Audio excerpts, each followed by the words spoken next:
Thank you so much for attending my PowerPoint presentation on the Darkest Books Explained. First up is The Woodcutter's Wife. This charming folktale by Mogan, son of Molag, opens with a woodcutter's family starving to death in the middle of winter. Naturally, when a mysterious mage shows up at their door during a blizzard and starts conjuring magical feasts out of thin air using enchanted scrolls, the rational response is gratitude. But the woodcutter's wife decides that free food keeping her children alive is definitely a devil's bargain, because why would anyone help them without demanding something unspeakable in return? Her husband tries to explain that the divines have sent them a gift, and questioning divine wisdom is foolish. She is not persuaded. So on the fifth night, while everyone sleeps, she takes her husband's axe and murders their benefactor in cold blood. The mage, understandably upset about being killed for the crime of preventing a family from starving, uses his dying breath to curse her. After her mortal death, she's damned to rise as an undead abomination, condemned to walk the woods alone every night only to burn at sunrise forever. To this day, travelers report seeing a weeping woman between the trees carrying a bloody axe, which is precisely the cautionary tale this family deserved.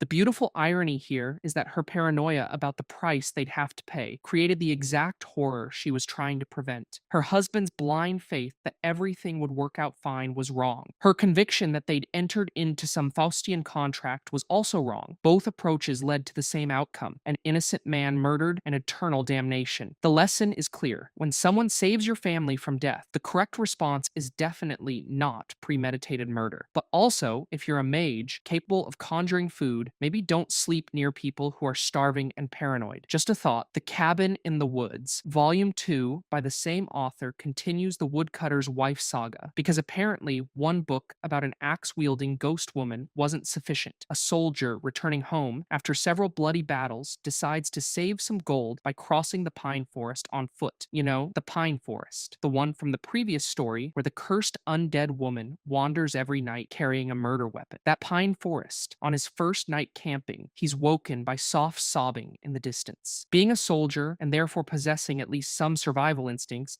he grabs his sword and pretends to sleep, waiting for the bandit ambush that never comes. The sobbing just moves away until he can't hear it anymore. So far, so ominous. The next night, he finds an abandoned cabin in the woods and decides that barricading himself inside the obviously haunted structure is the smart play here. He blocks the doors and windows, convinced nothing can get in, then sits in the bedroom staring at the barricaded door while shaking. Eventually, exhaustion wins, and he falls asleep. He wakes to laughter on the other side of the door. Not pleasant laughter, hysterical, unhinged laughter. He bursts through his own barricade to find the ghostly woman from the first book staring at the ground, laughing maniacally with axe in hand. Her emotional range is impressive, sobbing one night, cackling the next. The soldier begins recklessly attacking her, finds his strikes less effective than usual because she's a ghost, then remembers he conveniently carries a scroll of fireball. One spell later, she explodes and disappears. Problem solved, except as he exits the forest the next day, he hears the sobbing again. She just respawns. The entire confrontation accomplished nothing except confirming that she's trapped in an eternal loop of hunting travelers, being destroyed and reforming to do it all over again. The curse doesn't end when she's defeated. It never ends. She burns at sunrise, rises at sunset, forever. Truly inspiring. The Exodus, a couple's young daughter Shinetta falls ill with a mysterious affliction that makes her skin deathly pale and causes her to age rapidly without actually growing. Tiny footsteps are heard throughout their home, so they're dealing with what is very obviously vampirism, and their solution is to seek out the legendary city of Olenveld, which doesn't appear on any modern map. They eventually find it in a historic book of cartography from the Second Era, sail for 2 days through mist and crashing waves, and discover a completely deserted island city. Crumbled statues, half-sunk ships, broken windows, dried-up wells, fire-blackened buildings, all abandoned. The perfect place to bring your sick child. Turns out the city isn't entirely empty. It's occupied by necromancers who fled Mages Guild persecution during something called the Exodus. The group greets the desperate parents warmly and explains that yes, they're aware they have a terrible reputation, but they're actually very nice people. To prove this, one elderly necromancer suddenly screams, "May the Worm King eat his soul," when the topic of Archmagister Hannibal Travin comes up. A teenage girl immediately apologizes for him, blushing and insisting he's usually very sweet-natured. Very reassuring. The necromancers explain they took this abandoned guild house because it serves their purposes since the Exodus. Not suspicious at all. They then offer to help young Sineda with her condition. And here's where the story just ends. The book provides no resolution, no explanation of what happened to the child, no confirmation that the parents ever left the island. The implication is that these desperate parents just delivered their vampire daughter directly into the hands of a death cult operating out of a ghost city, and whatever the necromancers did to her remains deliberately, horrifyingly unclear. The parents' thought process here deserves examination. Your child is transforming into an undead creature, so you consult necromancers? The people who specialize in creating and controlling undead? That's not seeking a cure. That's delivering her to exactly the wrong people. But sure, trust the folks who randomly curse their enemies mid-conversation. Immortal Blood. Movarth Pekin was a former Fighters Guild trainer who decided to dedicate his life to hunting vampires. Being a methodical man who believed in knowledge and training over luck, he sought out a priest renowned as an expert on vampirism across all of Tamriel. The priest obliged, providing exhaustive information on every vampire clan. The Volkihar of eastern Skyrim, whose breath could freeze victims' blood in their veins, and who lived beneath the ice of remote, haunted lakes. The Bonsamu of northern Valenwood, indistinguishable from regular Bosmer, except when seen by candlelight. The Cyrodiil vampires, so civilized and well-fed they could pass as living persons without detection. Movarth absorbed it all. Each time he returned from a hunt, he had a fresh scar and reported another successful kill. His philosophy was simple. He didn't believe in luck, only in preparation and the first strike. He emphasized that you must never be surprised, which is why he kept coming back for more information, more clans, more weaknesses, more strategies. The priest continued teaching, answering every question with scholarly precision, and Movarth continued hunting with increasing confidence in his abilities. Then came the final visit. The priest revealed that he himself was a vampire and attacked Movarth. Despite all his training, all his preparation, and his entire philosophy about never being surprised, Movarth was caught completely off guard. The mentor he'd trusted for so long had been playing a different game entirely, grooming the perfect vampire by teaching him everything about his future condition. Movarth fell, was fed upon, and transformed into the very thing he'd sworn to destroy. Centuries later, he appears in Skyrim as the master vampire leading a coven in Morthal, using all that accumulated knowledge to serve evil instead of combat it. Every technique he learned for hunting vampires now helps him avoid hunters. Every weakness he studied now informs how he protects himself. The priest's strategy was brilliant. Teach someone to become an expert vampire hunter, then turn them into an expert vampire. All that training, all that confidence in his methodology, and he never once considered that his teacher might be the biggest threat in the room. The Wolf Queen. This 8-volume series chronicles the life of Potema Septim, and the fact that someone committed to writing 8 entire books about one terrible person tells you everything you need to know about her legacy. At age 14, Potema was married off to King Mantiarco of Solitude, who was 62 years old and quite fat. Her grandfather, the Emperor, was essentially abandoning her to the barbaric Nords in the northernmost frozen wasteland of Tamriel. Understandably, she was upset. Less understandably, her response was to become the Wolf Queen. Potema excelled at politics in ways her siblings couldn't match, while her brother Antiochus became emperor and proceeded to impress his subjects with little besides the enormity of his lust for carnal pleasures. Potema was busy manipulating the political landscape of Skyrim. The book describes Antiochus as enormously fat and marked by every venereal disease known to the healers, which is the kind of detail that really commits to the historical record. When Antiochus died and his 15-year-old daughter Kintyra II was crowned empress, Potema was banished from court. Her response was to start the War of the Red Diamond. She assembled every disgruntled king and noble she'd cultivated over the years and washed over Tamriel like a plague.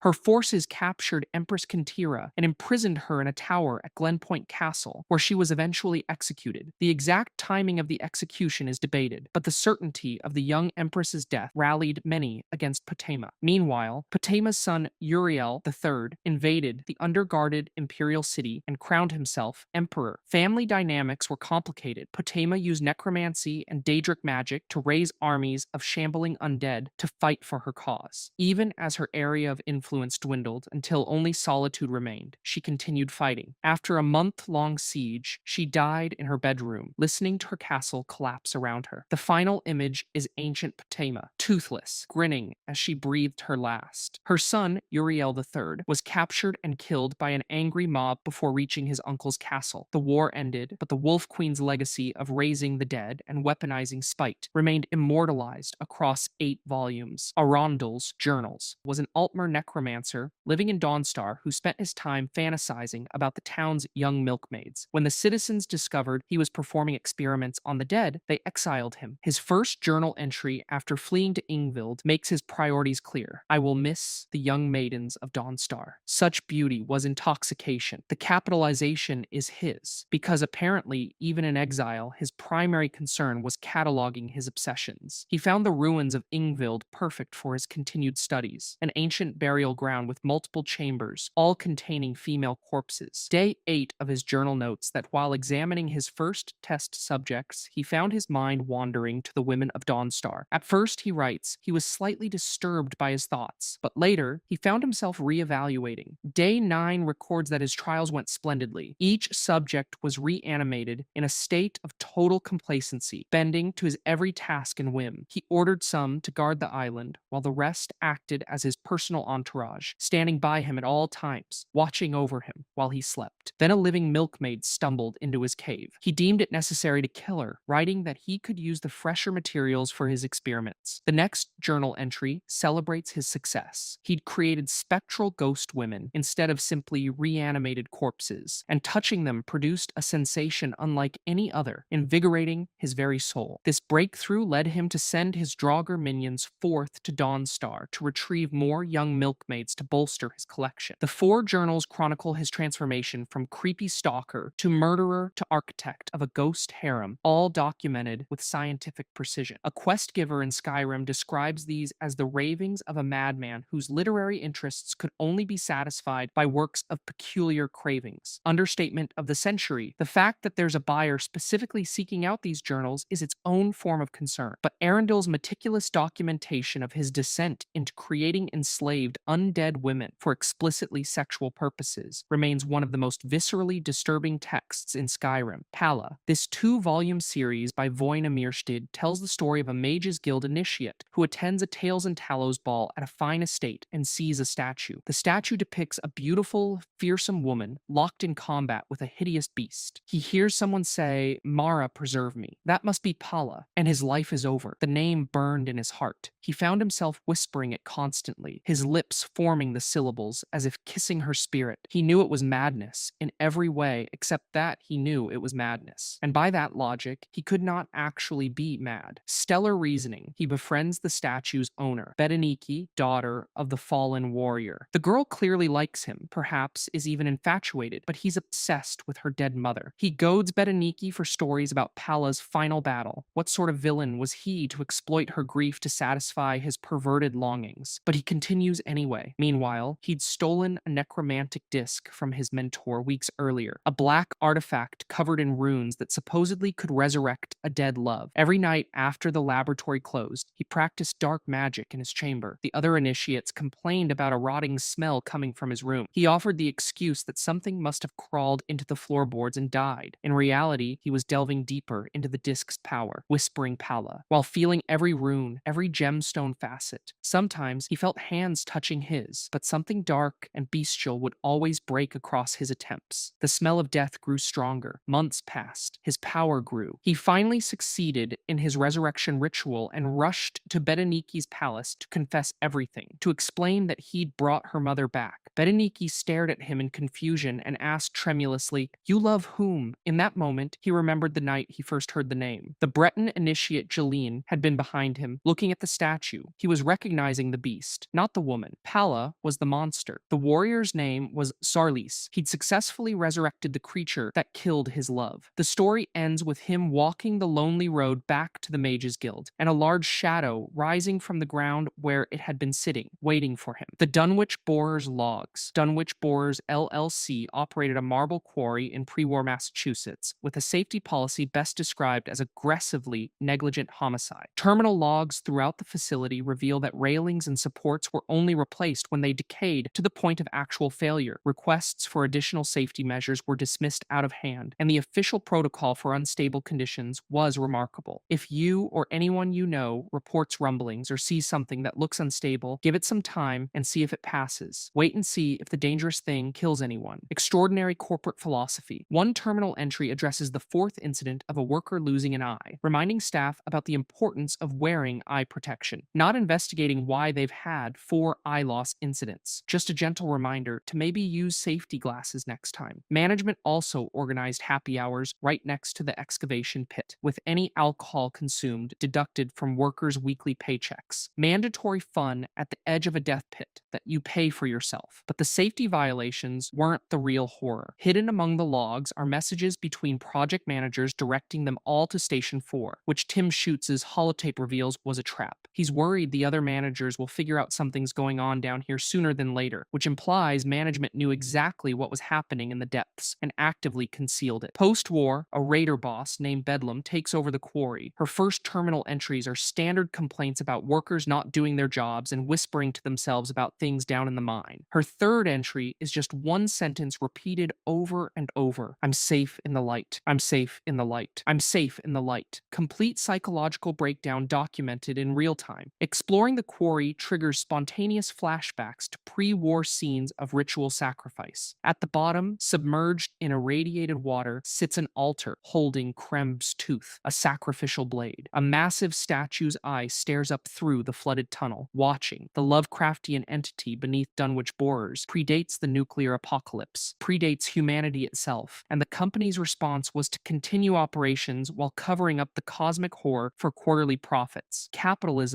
versus Cthulhu, and honestly, the corporation might be worse. In conclusion, in-game books contain deeply disturbing lore that reveals the moral bankruptcy of individuals and institutions across Tamriel and the Wasteland, and you should absolutely watch them. If you enjoyed this PowerPoint presentation, I made others, and you should absolutely check them out. Peace on planet Earth.